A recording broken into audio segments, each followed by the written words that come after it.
Voy a referirme a dos puntos en los que trataría como de recoger varios de los elementos que ustedes han planteado asociados a los temas de tierras, a los temas rurales y también a la relación entre lo rural, la negociación y la paz. Porque me parece que no solamente por lo que tiene que ver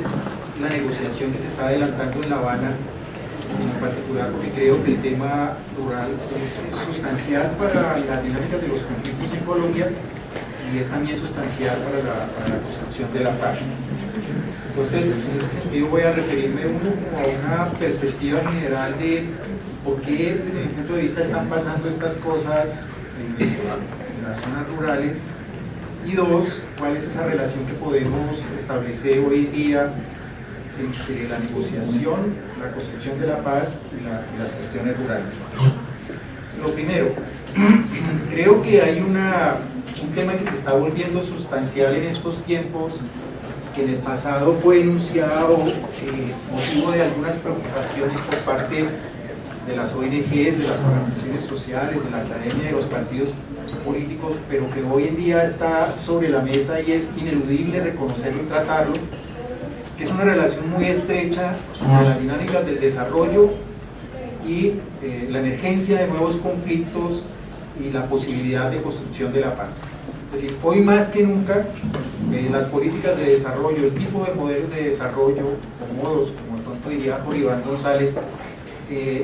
son puntos vértices de las dinámicas de los conflictos que se están dando en el país, de la reacomodación de las relaciones territoriales, locales, de la reorganización de los sistemas de poder y de las relaciones empresariales. Entonces, el reconocimiento de ese nuevo campo de la relación entre desarrollo y conflicto me parece que se abre como una perspectiva dramática, en particular para la gente en sus territorios, en cuanto que las formas y los patrones de acumulación que se están promoviendo están desacomodando, tendiendo a desacomodar a todo el mundo.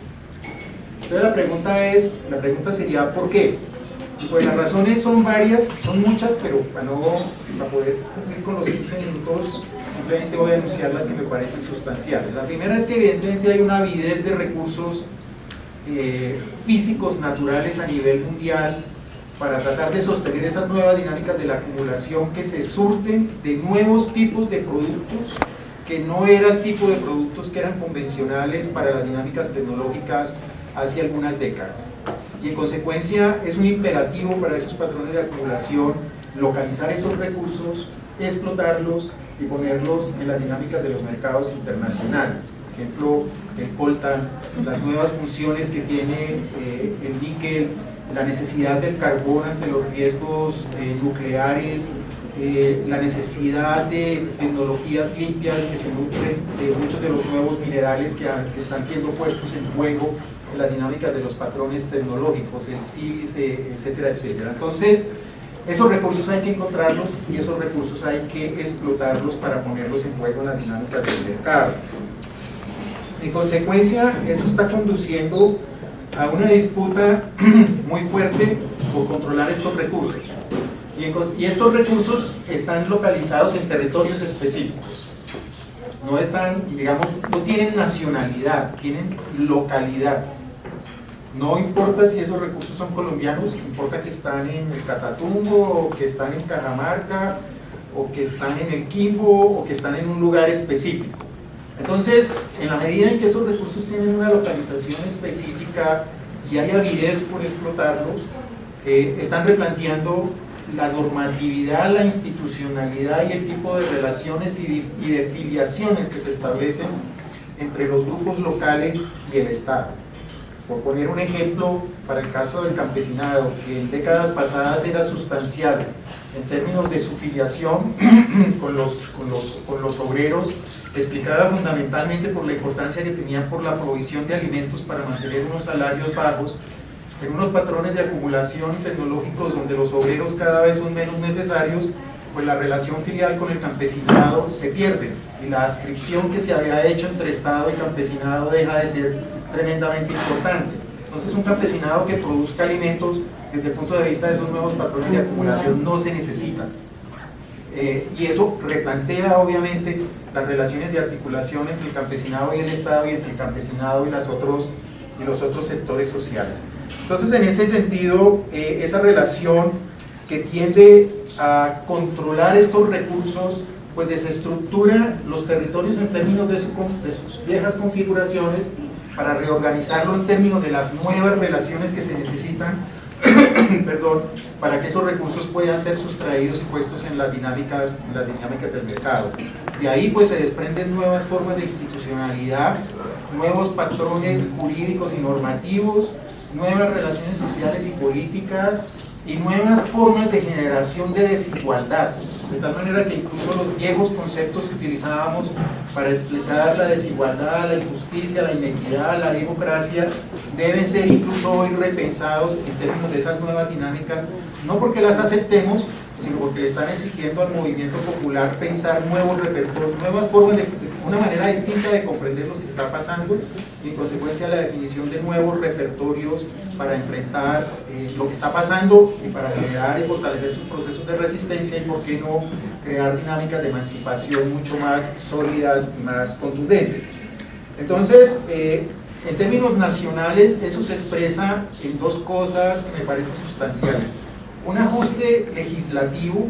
tendiendo a que esa nueva forma de ordenar los territorios para sustraer todos los recursos presentes en ellos demanda una nueva forma de relación entre las dinámicas empresariales, locales y globales. A ello se debe, por ejemplo, la expedición de la Ley de Ordenamiento Territorial, la Ley de Regalías, la Ley de Ajuste Fiscal, que lo que buscan es colocar en el juego de las dinámicas locales cuáles son los actores que tienen el mayor poder para definir cuáles son los modelos de desarrollo regionales que han de concursar por regalías para que puedan ponerse en juego. Entonces, ese ajuste legislativo resulta ser una expresión de esas dinámicas que ponen en juego una nueva forma de la relación entre el Estado y los territorios, que me parece que es importante tenerlos en cuenta, porque no solamente abren algunas ventanas de oportunidad para la participación de las organizaciones locales en esas nuevas dinámicas legislativas, pero que si no se está atento a ello, las formas empresariales que intentan entrar por la conquista de estos recursos son las que van a determinar de una manera muy clara la forma como se organiza la actividad productiva y social en los territorios. Eso es un punto importante. El otro es que sin duda ha habido un cambio sustancial en la lógica de lo rural. El viejo modelo agrarista, que se fundamentaba principalmente en el apoyo a la agricultura, a la actividad pecuaria y muy tímidamente a las actividades de orden pesquero, forestal, etcétera, etcétera, no va más. Ese modelo se agotó desde los años 90, y desde los años 90 hay un modelo que intenta, desde el punto de vista de la lógica de lo rural, ir por todos los territorios y por todos los recursos presentes en ellos. ¿A qué me refiero con todos los territorios? Que la lógica anterior, que estaba centrada en las dinámicas básicamente de la producción agrícola, se preocupaba sustancialmente por aquellas islas donde había producción comercial y un poco por los corredores en los cuales se establecían las economías campesinas. La política para lo rural no se preocupa hoy en día por el desarrollo agrícola, no es el eje sustancial del enfoque ni de la práctica estatal. La política para lo rural se preocupa hoy por qué hay en los territorios y qué es lo que es susceptible de explotar en los territorios. Y todo el ajuste institucional y la dinámica de la política se ha puesto en función de eso. Entonces, cuando ustedes hablan de la emergencia tan fuerte de la minería y el ajuste de las instituciones a eso, cuando ustedes hablan de la extensión de los cultivos de palma para producir básicamente agrocombustibles, de la extensión de los cultivos de teca para la exportación de madera, es ajustar las dinámicas de esos territorios para los mercados internacionales, que son los que están ávidos de este tipo de recursos. ¿Cómo proveer el alimento a la población colombiana? Bueno, hay otros territorios en el mundo cuyas habilidades competitivas son las que permiten surtir a través de las dinámicas del mercado a más bajos precios, independiente de la calidad, lo que hemos de consumir.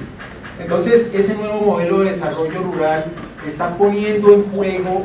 todos los territorios y todos los recursos, y no está centrado sustancialmente en las actividades agrícolas y pecuarias. En consecuencia, esa nueva dinámica del desarrollo entra a chocar con las viejas y pesadas lógicas en las cuales se movía la actividad agrícola y pecuaria colombiana, porque intenta romper esas islas productivas que han hecho que durante 50 años la agricultura colombiana no cope más de 4.7 millones de hectáreas,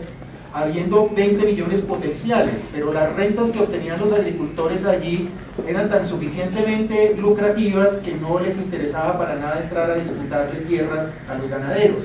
Punto. Ellos tenían sus rentas, los otros tenían sus rentas, tranquilos. Había rentas para estas clases oligárquicas. Hoy en día la lógica no apunta a eso. Apunta a desestructurar esas islas productivas, romperlas y utilizar los territorios para sustraer los recursos que sean más rentables y más susceptibles para insertar al país en las dinámicas del mercado mundial. Entonces, es la preocupación que ustedes ven de los agricultores en términos de que su comodidad se va a ver rota porque las licitaciones para la minería pues van a terminar acabando con las zonas donde cultivan, simple y llanamente.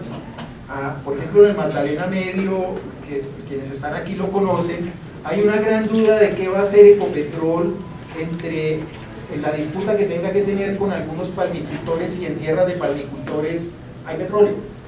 ¿Qué va a primar? ¿El petróleo o la palma?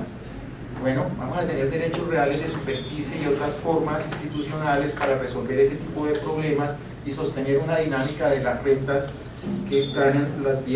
los nuevos empresarios. Entonces hay un nuevo modelo y un nuevo enfoque que explica en buena medida por qué la política institucional, los ajustes institucionales, los subsidios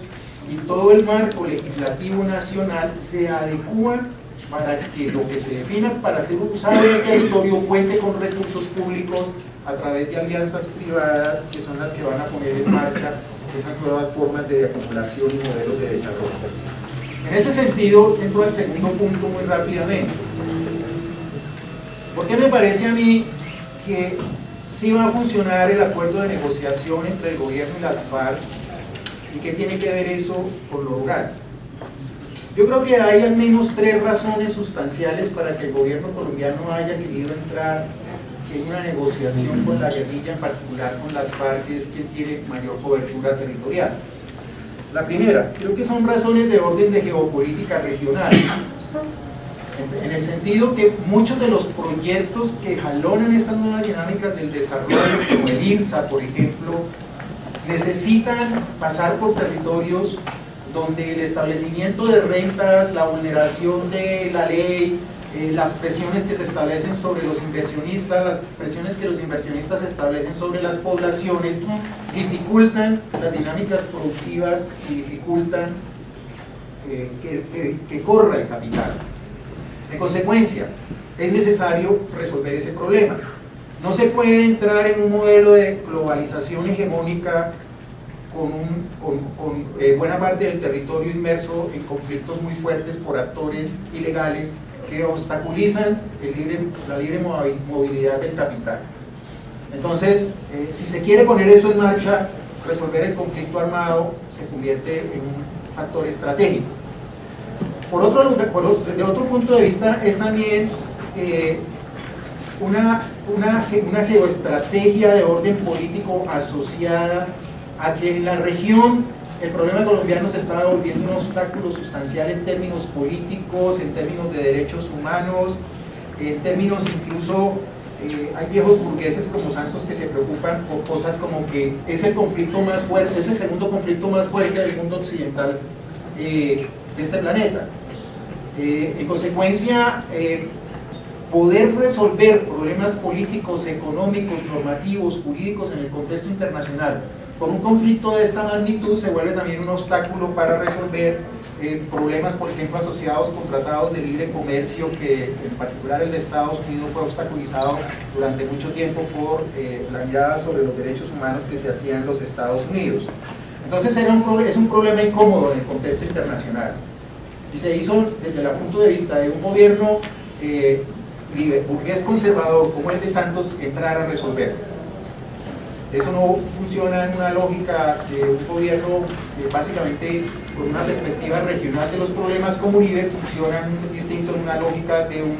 personaje como Santos que viene de una tradición política distinta. Y creo que en eso, en términos de las dinámicas políticas, Santos es sustancialmente diferente a Uribe, aunque en términos económicos sea mucho más neoconservador que el otro.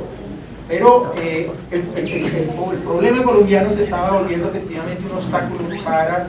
la movilización del capital y de los recursos a nivel latinoamericano y internacional. Y la tercera razón, que me parece obligó a la negociación, es que si la nueva lógica de la acumulación dice tenemos que ir, como dirían los españoles, a por todos los territorios y a por todos los recursos, y la mayor parte de estos recursos están ubicados en territorios rurales, pues